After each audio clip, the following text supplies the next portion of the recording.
आज हम बात कर रहे हैं मिडल ईस्ट में एक ऐसे मोड़ की जो शायद इस पूरे इलाके का भविष्य तय कर सकता है। ये कहानी शुरू होती है एक सीक्रेट मैसेज से। सोचिए, एक ऐसा मैसेज जो इतना जरूरी था कि उसे सीधा अमेरिकी प्रेसिडेंट तक पहुंचाया गया। और इसे भेजने वाले कोई और नहीं बल्कि खाड़ी में अमेरिका के सबसे करीबी साथी देश थे। तो सवाल ये उठता है कि आखिर ये गुप्त संदेश भेजा किसने? और उससे भी बड़ा सवाल कि ये देश शांति की जगह और ज्यादा जंग की बात क्यों कर रहे हैं?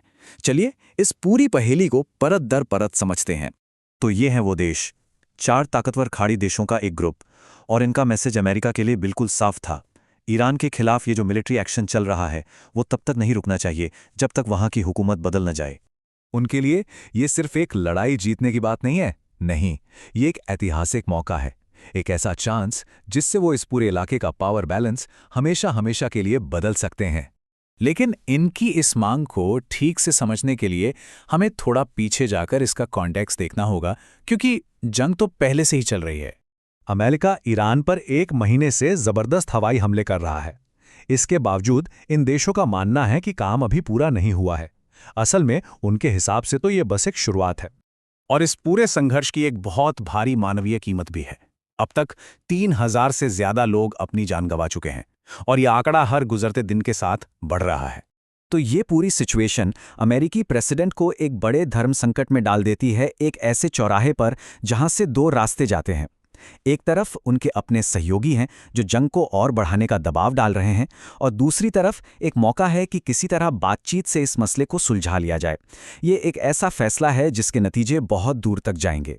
लेकिन कहानी में एक और पेच है। जो बात इसे और भी ज्यादा उलझा देती है वो ये है कि इस मुद्दे पर इलाके के सारे देश एकमत नहीं हैं। असल में खाड़ी के देशों में ही एक गहरी फूट पड़ चुकी है। तो हमें 2 खेमे बिल्कुल साफ साफ बनते हुए दिख रहे हैं। एक तरफ हैं हॉक्स, यानी वो देश जो जंग चाहते हैं, जैसे सऊदी अरब और यूएई, और दूसरी तरफ हैं डव्स, जो शांति और डिप्लोमेसी की वकालत कर रहे हैं, जैसे ओमान और कतर। और इन हॉक्स में भी संयुक्त अरब अमीरात यानी यूएई का रवैया सबसे ज्यादा आक्रामक है। वो सिर्फ हवाई हमलों से खुश नहीं है, वो तो यहां तक कह रहे हैं कि अमेरिका को अपनी जमीनी फौज भेजने के बारे में सोचना चाहिए। तो सवाल उठता है कि यूएई इतना बड़ा जोखिम उठाने को तैयार क्यों है? इसका जवाब इस एक नंबर में छुपा है, 2300। ये वो संख्या है जितनी बार यूएई को ईरान की तरफ से मिसाइल और ड्रोन हमलों का सामना करना पड़ा है। तो यूएई के लिए ये सिर्फ एक मिलिट्री थ्रेट नहीं है, ये उनके वजूद पर, उनके पहचान पर हमला है। ये उनकी इकोनॉमी, उनकी ग्लोबल इमेज और एक सेफ बिजनेस हब के तौर पर उनकी जो पहचान है उस पर सीधा सीधा खतरा है। तो मान लीजिए अगर हॉक्स की बात मान ली जाती है, तो आखिर जीत का मतलब क्या होगा? ये जीत दिखेगी कैसे? सऊदी अरब के दिमाग में इसका एक बहुत ही साफ और पक्का प्लान है। उन्होंने 3 शर्तें रखी हैं और ये नॉन नेगोशिएबल हैं। पहली, ईरान का न्यूक्लियर प्रोग्राम पूरी तरह से खत्म किया जाए। दूसरी, उसकी सारी बैलिस्टिक मिसाइलें तबाह कर दी जाएं। और तीसरी और बहुत ज़रूरी, ईरान अपने प्रॉक्सी ग्रुप्स को जो फंडिंग देता है उसे जड़ से खत्म किया जाए। सऊदी अरब का तर्क बिल्कुल सीधा है। उनका मानना है कि इन 3 शर्तों को पूरा किए बिना अगर जंग रोकी गई तो वो कोई अच्छी डील नहीं होगी, वो एक असली और टिकाऊ शांति नहीं होगी, बस कुछ वक्त के लिए लड़ाई रुक जाएगी। और ये सब हमें वापस ले आता है अमेरिका के पास, वो देश जो असल में ये जंग लड़ रहा है। और उनके लिए ये सिचुएशन एक बहुत बड़ी दुविधा, एक धर्म संकट पैदा कर देती है। यहाँ एक बहुत जरूरी बात याद रखने वाली है, ये खाड़ी देश खुद लड़ाई के मैदान में नहीं है। वो डायरेक्ट नहीं लड़ रहे। वो क्या कर रहे हैं?